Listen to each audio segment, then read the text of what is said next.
Este ano tem Copa do Mundo de futebol masculino e pela primeira vez será no Oriente Médio. A abertura está prevista para novembro de 2022 no Catar.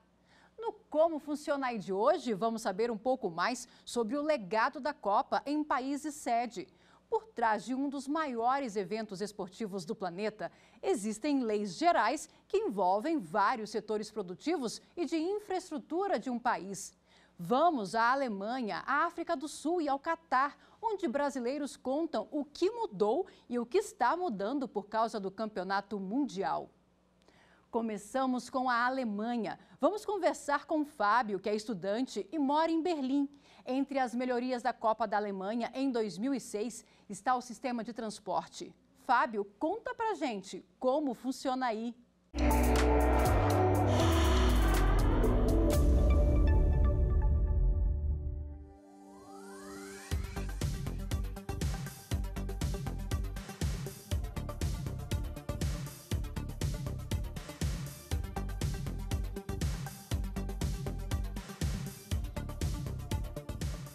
Olá, eu me chamo Fábio de Souza, eu tenho 27 anos e estou morando há pouco mais de 7 meses aqui em Berlim, na Alemanha, e fui convidado pela produção do Como Funciona Aí para mostrar um pouquinho do legado da Copa de 2006 aqui na cidade. Vamos lá? Eu resolvi começar aqui em frente ao Olympia Stadium. O Olympia Stadium foi palco de 6 dos jogos do Mundial de 2006, entre eles a estreia do Brasil contra a Croácia, onde o Brasil felizmente saiu vitorioso, e a final do Mundial, onde a França disputou o primeiro lugar contra a Itália. O estádio foi totalmente reformado para sediar o Mundial, mas, para além das reformas, a Copa do Mundo teve um significado ainda mais especial para o Olympia Stadium. Ele que foi construído para sediar originalmente os Jogos Olímpicos de 1936, durante um momento bastante obscuro da história, foi agora palco de um momento de muita vibração, de memórias muito mais positivas, onde depois de mais de 100 anos de conflitos, 2 guerras mundiais, pessoas de diversas partes do mundo puderam se reunir para celebrar esse momento histórico que foi a Copa do Mundo de 2006. A vibração e entusiasmo eram tão grandes que esse ficou conhecido como German Fairy Tale, ou conto de fadas alemão. E para falar do assunto, convidamos Gustavo Lopes de Souza, advogado e membro da Academia Nacional de Direito Desportivo. Doutor Gustavo, seja muito bem-vindo ao Como Funciona Aí. Doutor Gustavo, como foi esse legado da Alemanha em relação ao legado que nós herdamos aqui no Brasil? O legado é muito grande. A Alemanha, que em 1989 gritou, somos um povo. A Copa da Alemanha significou muito mais do que o futebol. Para o povo alemão, foi a oportunidade definitiva de mostrar para o mundo que eles são uma só Alemanha, um só povo. A Alemanha não conquista o título, a Alemanha sequer chega à final, mas ela mostra ao mundo a força do país como nação. Doutor Gustavo, existe toda uma movimentação jurídica em torno de uma Copa. E no Brasil a gente teve a Lei Geral da Copa e outras mudanças. Quais foram? Aqui no Brasil a gente teve a Lei Geral da Copa, que foi a lei que, no final das contas, reintroduziu no futebol brasileiro o consumo de bebidas alcoólicas nos estádios de futebol e mais, trouxe para o Brasil questões super relevantes para o cenário esportivo, como marketing de emboscada, como a regulamentação de eventuais propagandas e marketings ilegais, pegando carona nos eventos esportivos. Aqui no Brasil, como ocorreu na África do Sul, na Espanha em 82, na Rússia em 18, e esperamos que ocorra no Catar, foi uma oportunidade do Brasil conhecer a cultura, não só a cultura de atos de cada povo, mas inclusive a cultura legislativa de vários países do mundo. Vamos voltar para a Alemanha. Desta vez o Fábio nos apresenta uma amiga alemã, a Evita, que nos conta um pouco das lembranças do Mundial. Vamos ver?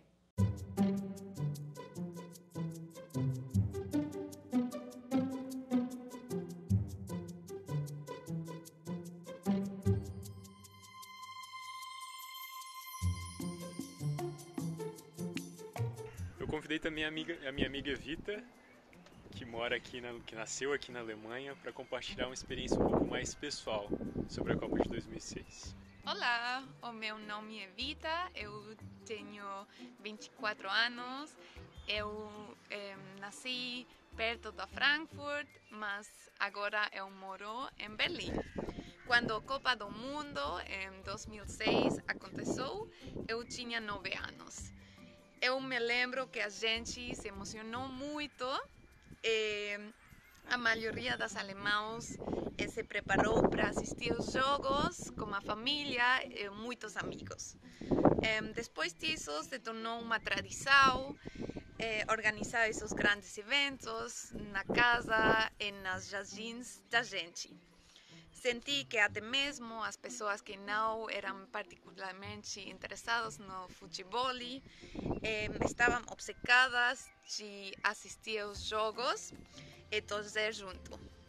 Lembro-me de coisas específicas, por exemplo, os meus irmãos que pintavam os seus cabelos com as cores da bandeira alemã.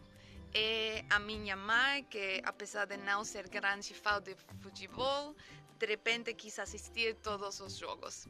Acho que a sociedade alemã, em geral, se tornou um pouco mais fanática e interessada no futebol por causa da Copa do Mundo em 2006. Eu estou agora aqui no coração da cidade, pertinho da Fernsehturm, onde fica localizada a Hauptbahnhof, a estação central de Berlim. Certamente um dos maiores legados da Copa de 2006 foi a inauguração de uma parte muito importante da infraestrutura da cidade e a modernização da malha ferroviária. As obras de construção da Hauptbahnhof foram iniciadas em 1990, mas foi a Copa do Mundo que deu um pontapé para que a estação fosse inaugurada em 2006 e pudesse oferecer a infraestrutura adequada para um evento desse porte. Durante o Mundial, mais de 500 mil de pessoas circularam diariamente por essa estação. A estação inaugurou também a era dos ICEs, o serviço ferroviário de alta velocidade que conecta diversas das cidades mais importantes da Alemanha, como Berlim, Hannover e Hamburgo, a uma parte significativa de outros 6 países da Europa, incluindo a Áustria, a Bélgica, os Países Baixos, a Suíça e a França. Esses veículos possibilitaram viagens mais curtas e confortáveis, podendo chegar a uma velocidade de até cerca de 400 km por hora. Toda essa infraestrutura que contou com o impulso da Copa de 2006 segue em plena operação, trazendo maior agilidade para o dia a dia na Alemanha.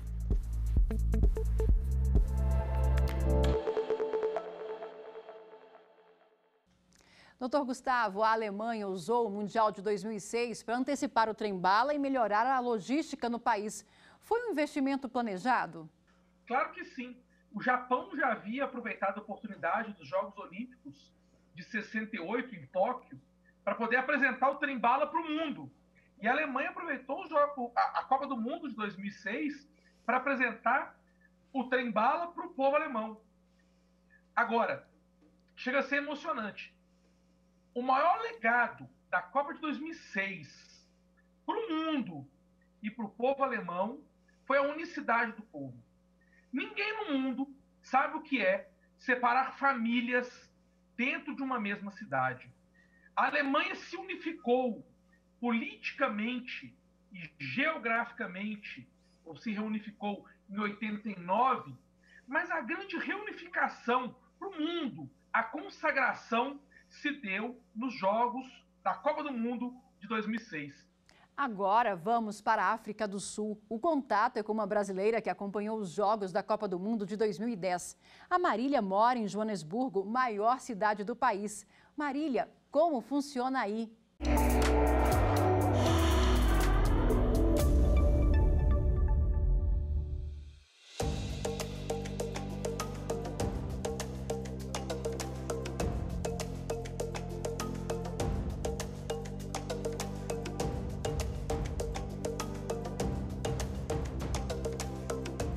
Olá, meu nome é Marília Martoni, eu moro aqui na África do Sul, em Joanesburgo, há mais de 15 anos. Todo mundo me pergunta, como brasileira, né, como que foi a Copa aqui. E o que aconteceu depois da Copa, como que foi depois da Copa do Mundo. Então, o legado muito importante da Copa foi, primeiro, que foi o primeiro evento mundial que a África do Sul abrigou depois da era do Apartheid. Então, os estádios da Copa já existiam, alguns já existiam, outros não. Outros foram construídos especialmente para a Copa. E o legado desse evento mundial foi muito importante, mas muito importante mesmo para a infraestrutura de Soweto, que seria um bairro aqui meio afastado da cidade e que era um gueto na época do Apartheid. Então foi emocionante, eu acho que para todo mundo assistir os jogos da Copa foi um meio de integrar a população, porque os sul-africanos todos gostam muito de esportes, mas muito mesmo. Então eles gostam de futebol e eles amam a seleção brasileira. E depois da Copa também apareceram bastante escolas de futebol. Eu mesma conheço vários donos de escolas de futebol. Uma infraestrutura muito boa foi montada e que é mantida. Os estádios, todos os estádios, inclusive os que já existiam e que foram adaptados, também sempre foram centro de esportes, de todos os esportes, não só de futebol. Eu fui assistir alguns jogos antes, né, da Copa, aquele famoso jogo entre África do Sul e Brasil, onde uma criança invadiu o campo e o Neymar pegou no colo. Foi muito lindo. Então, eu acho que o esporte é uma maneira de você integrar todos os povos, não é?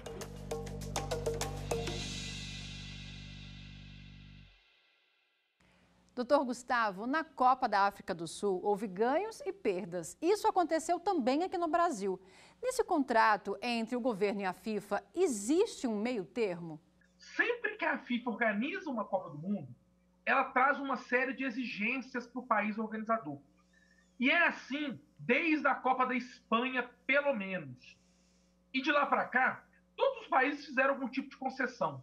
Aqui no Brasil, o país aceita, por meio de uma lei federal, que é a Lei Geral da Copa, que ocorreu uma Lei Geral da Copa na África do Sul, ocorreu uma Lei Geral da Copa na Alemanha. No Catar, ainda temos algumas discussões, porque o Catar é um reino, né, uma monarquia ditatorial, mas o Brasil, ele aceita que as bebidas alcoólicas, especialmente a cerveja, tem uma grande marca de cerveja que patrocina a Copa do Mundo, que essa marca de cerveja pudesse vender o seu produto durante os jogos, e o Brasil aceita também que aquelas empresas que eventualmente fizeram comerciais ou propagandas utilizantes da Copa do Mundo, mas que não fossem patrocinadoras, que essas empresas fossem punidas, inclusive criminalmente. Então, é uma troca. A FIFA, ela traz um evento global que traz uma visibilidade monstruosa, mas ao mesmo tempo, a FIFA diz o seguinte: eu preciso que vocês me deem algo em troca. E aí vem os interesses comerciais da FIFA, que é algo extremamente natural nas Copas do Mundo, nos Jogos Olímpicos, desde o início dos anos 80. Vamos agora para o intervalo e voltamos já.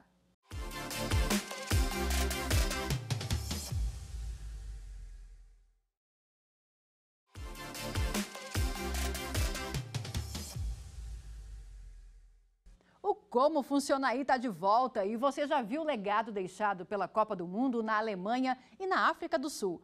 Agora vamos para a bola da vez, a Copa do Mundo do Catar. A gente vai para Doha falar com a Jordana, que estudou na capital do Catar e hoje é produtora de audiovisual. Ela nos fala um pouco sobre como está sendo a movimentação de um país sede de Copa do Mundo e as principais melhorias na cidade. Jordana, como está funcionando aí?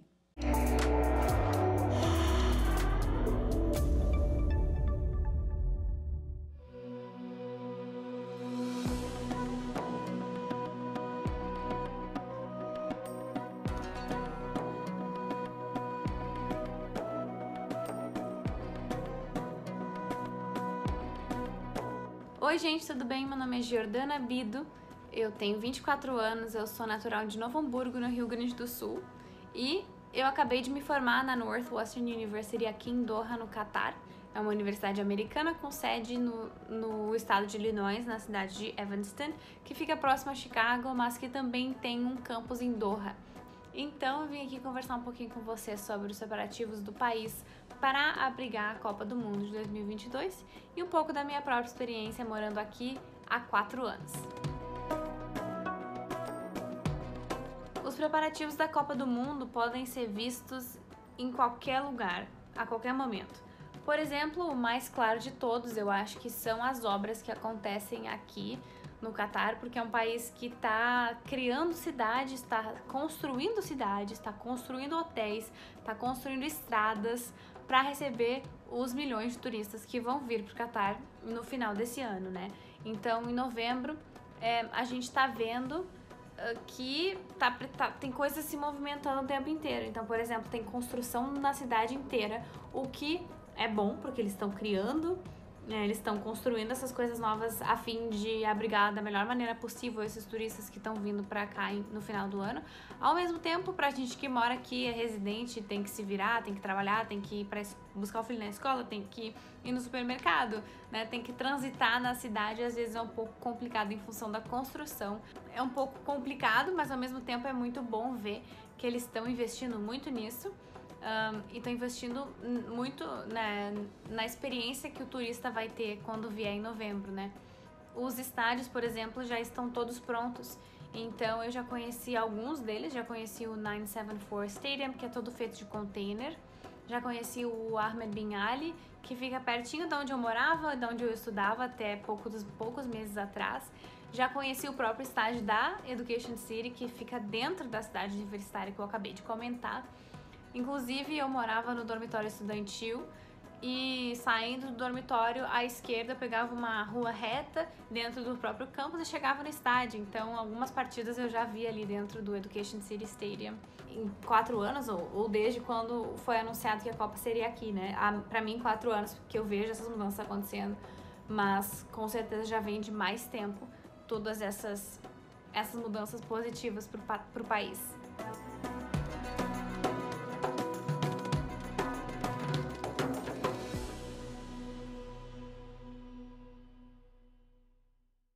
Voltamos a falar aqui com o Gustavo Lopes de Souza, advogado e especialista em direito desportivo. Doutor Gustavo, a Jordana destacou a infraestrutura, mas existem pontos polêmicos, como a violação de direitos humanos por trabalho escravo, a questão da proibição da bebida e manifestações LGBTQIA+, por ser um país de maioria muçulmana. Como é que eles estão lidando com tudo isso? Durante toda a preparação para a Copa do Mundo, o Catar foi muito criticado e a FIFA, inclusive, chegou a responder processos em tribunais internacionais, em tribunais de direitos humanos, em razão dos desrespeitos aos direitos trabalhistas básicos. Há indícios de que várias pessoas, especialmente imigrantes pobres, tenham morrido na construção dos estádios. Independente do que aconteceu, olhando para frente e sem fazer conjecturas daquilo que precisa ser provado do passado, em todo esse período de preparação para a Copa do Mundo, precisamos entregar para o mundo, pós-Copa do Mundo de 2022, um Oriente Médio e um Catar mais humano, mais inclusivo. Que todas as polêmicas e as críticas à Copa do Mundo do Catar sejam convertidas em direitos humanos. E o Catar começa a ceder. As bebidas alcoólicas, antes demonizadas, passam gradativamente a ser aceitas e as manifestações homoafetivas de carinho também têm gradativamente ganhado, não vou dizer apoio, mas tolerância por parte das autoridades do Catar. Vamos voltar a falar com a Jordana em Doha. Ela fala da paixão do Oriente Médio pelo futebol e ainda nos dá um palpite valioso. É com você, Jordana.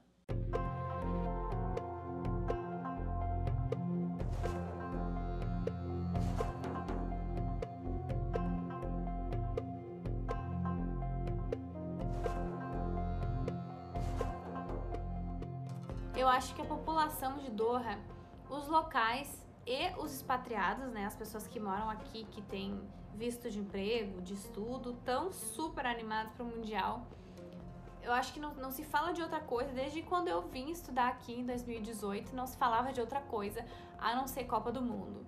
Então, eu acho que eu dei sorte de estar aqui na hora certa, que é num momento desses, né, em que o país está se movimentando muito para atingir pessoas de todos os continentes, né, de todos os cantos do mundo, e que vão precisar de gente de todas as áreas. A gente vê as pessoas visitando os estádios, postando muito nas redes sociais. A gente teve alguns eventos testes aqui, então tipo o FIFA Club World Cup que veio o Flamengo em um ano e depois veio o Palmeiras no ano seguinte. Foram eventos testes que permitiram que a população entendesse um pouco de como vai funcionar, né, no final desse ano. O Mundial de Clubes da FIFA, que o Palmeiras veio, o Catar ainda estava fechado para o turismo, mas quando o Flamengo veio, foi muito divertido, foi muito legal ver e, assim, foi incrível sentir um pouquinho do que vai ser no final do ano, né, quando todo mundo vier para cá. O Catar é um país que incentiva o esporte, sim, tanto é que tem um feriado dedicado ao esporte. Então, eles motivam as pessoas, os residentes daqui, os locais, os próprios catares ou os internacionais a praticarem esporte. Eu acho que é um pouco complicado, mas não é que inibe, não é que proíbe as pessoas de praticarem esporte, mas o clima que é muito quente, né, durante o verão. Então acho que só tem que ter um pouco de mudar um pouquinho ali onde que se treina, onde que se pratica os esportes, mas sim. Inclusive tem muito brasileiro jogando futebol aqui em Doha. Tem muito brasileiro jogando em vários times, não necessariamente só de futebol, mas também vôlei. A população é apaixonada por esporte, sim, e eu acho que todo mundo tá super, hiper, mega animado para receber tanto os outros amantes de esporte como eles aqui em novembro. O Catar é um país pequeno, que ainda falta infraestrutura, ou melhor, faltava antes, né, deles começarem a realmente se preparar para isso. Então a gente fica um pouco apreensivo, né, do que esperar dessa massa de gente que vai chegar aqui em novembro, mas ao mesmo tempo a gente tá com expectativas muito altas pro Brasil vir e fazer bonito e levar o Hexa. Nessa época vão parar as escolas, os trabalhos, alguns vão parar para que a população realmente tenha essa oportunidade de imersão total no Mundial, que é o primeiro no Oriente Médio.